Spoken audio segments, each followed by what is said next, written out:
Luxe ou simplicité? Quel est le vrai chemin du bonheur? Salut tout le monde, c'est Stoïc. On nous bassine constamment avec des images de vie luxueuses. Voitures de sport, villas immenses, voyages de rêve. Mais est-ce que ce sont vraiment ces choses qui nous rendent heureux? Est-il exact de dire qu'un mode de vie luxueux est un objectif souhaitable? Aujourd'hui, on va se poser les vraies questions. On va décortiquer ensemble cette obsession pour le luxe et voir si, finalement, le bonheur ne se trouve pas plutôt dans la simplicité. Accrochez-vous, on part pour un voyage au cœur de la frugalité.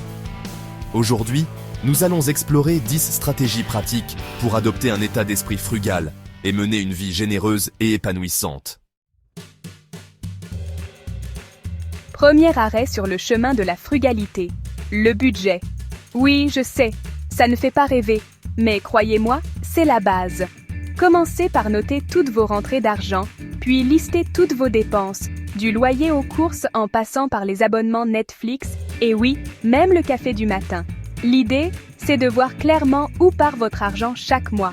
Vous serez peut-être surpris de voir combien vous dépensez pour des choses futiles.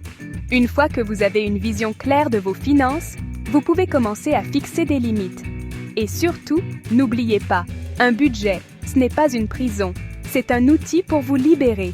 C'est la clé pour reprendre le contrôle de votre argent et le diriger vers ce qui compte vraiment pour vous.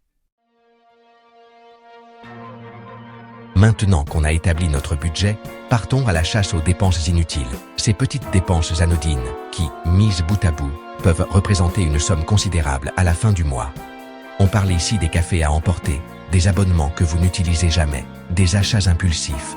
Posez-vous la question, est-ce que j'ai vraiment besoin de ça? Est-ce que ça m'apporte du bonheur durable ou est-ce juste une satisfaction éphémère? En éliminant ces dépenses superflues, vous libérez de l'argent pour les choses qui comptent vraiment, vos passions, vos proches, vos projets. Qui a dit que le neuf était toujours mieux? Acheter d'occasion, c'est non seulement bon pour le portefeuille, mais aussi pour la planète. Vêtements, meubles, livres, électronique. Il y a une multitude de plateformes en ligne et de magasins de seconde main qui regorgent de trésors cachés à des prix imbattables. C'est l'occasion de dénicher des pièces uniques tout en faisant des économies. Et puis, avouez que l'excitation de la chasse aux bonnes affaires, ça n'a pas de prix. Vous en avez assez de manger des plats préparés hors de prix et sans saveur? Enfilez votre tablier, on passe en mode chef cuisinier. Cuisiner à la maison, c'est non seulement économique, mais c'est aussi bien meilleur pour la santé. Vous contrôlez les ingrédients, vous pouvez laisser libre cours à votre créativité et épater vos amis et votre famille avec vos talents culinaires. Et puis, quoi de plus satisfaisant que de déguster un bon petit plat fait maison? C'est ça, le vrai luxe. Oubliez les embouteillages, les problèmes de stationnement et les pleins d'essence qui coûtent un bras. Les transports en commun sont vos meilleurs alliés pour vous déplacer en ville tout en économisant de l'argent. Bus, métro, tramway, vélo. Il existe une multitude d'options pour tous les goûts et tous les budgets. Profitez-en pour lire, écouter de la musique ou simplement observer le paysage. Qui sait, vous pourriez même faire des rencontres intéressantes en chemin. On est tous pareils. On entre dans un magasin juste pour jeter un coup d'œil et on ressort avec des sacs remplis de choses dont on n'avait pas vraiment besoin. Pour éviter les achats impulsifs, une seule solution, la planification. Avant de faire vos courses, dressez une liste précise de ce dont vous avez besoin et tenez-vous-en. Évitez les tentations en faisant vos courses le ventre plein et en laissant votre carte de crédit à la maison. N'oubliez pas, un achat réfléchi est un achat réussi. Chapitre 7. Réparer. Donnez une seconde vie à vos objets. Un bouton qui saute, un écran de téléphone fissuré, un grille-pain qui fait des siennes. Avant de jeter vos objets à la première panne, pensez à les réparer. Il existe de nombreux tutoriels en ligne et des ateliers de réparation où vous pourrez apprendre à redonner vie à vos objets préférés. C'est économique, écologique et tellement plus gratifiant que de céder à la surconsommation. Devenez un as de la débrouille et montrez à vos objets un peu d'amour. Chapitre 8. Énergie. Des gestes simples pour de grosses économies. Éteindre les lumières en quittant une pièce, débrancher les appareils en veille, prendre des douches plus courtes. Des gestes simples qui peuvent faire une grande différence sur votre facture d'énergie.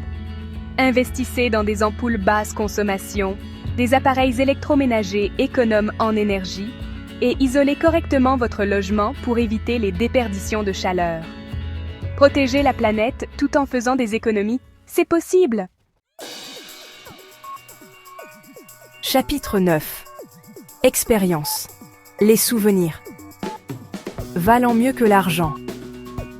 Au lieu d'accumuler des objets qui finiront au fond d'un placard, investissez plutôt dans des expériences mémorables. Voyages, concerts, festivals, sorties entre amis, nouvelles activités. Ce sont ces moments qui enrichissent vraiment votre vie et qui vous laissent des souvenirs impérissables. Les objets matériels finissent par s'user, se démoder ou être oubliés. Les expériences, elles, restent gravées dans votre mémoire et nourrissent votre âme. Chapitre 10. Relations. Le vrai trésor de la vie. Le plus beau cadeau que vous puissiez vous offrir, ce n'est pas un objet, mais des relations humaines fortes et authentiques. Passez du temps de qualité avec vos proches, cultivez vos amitiés, engagez-vous dans votre communauté. Entourez-vous de personnes positives et bienveillantes qui vous nourrissent et vous tirent vers le haut. Le bonheur, c'est comme le rire, c'est contagieux. Alors, partagez-le sans modération avec ceux que vous aimez. Voilà, vous avez toutes les cartes en main pour adopter un mode de vie plus frugal et plus épanouissant. N'oubliez pas que la frugalité, ce n'est pas se priver, c'est choisir consciemment comment vous dépensez votre argent et votre temps.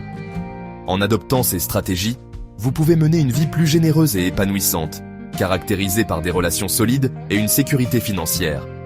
Merci d'avoir regardé. N'oubliez pas de vous abonner et de laisser un commentaire avec vos propres astuces pour une vie frugale. On se retrouve très vite pour de nouvelles aventures minimalistes.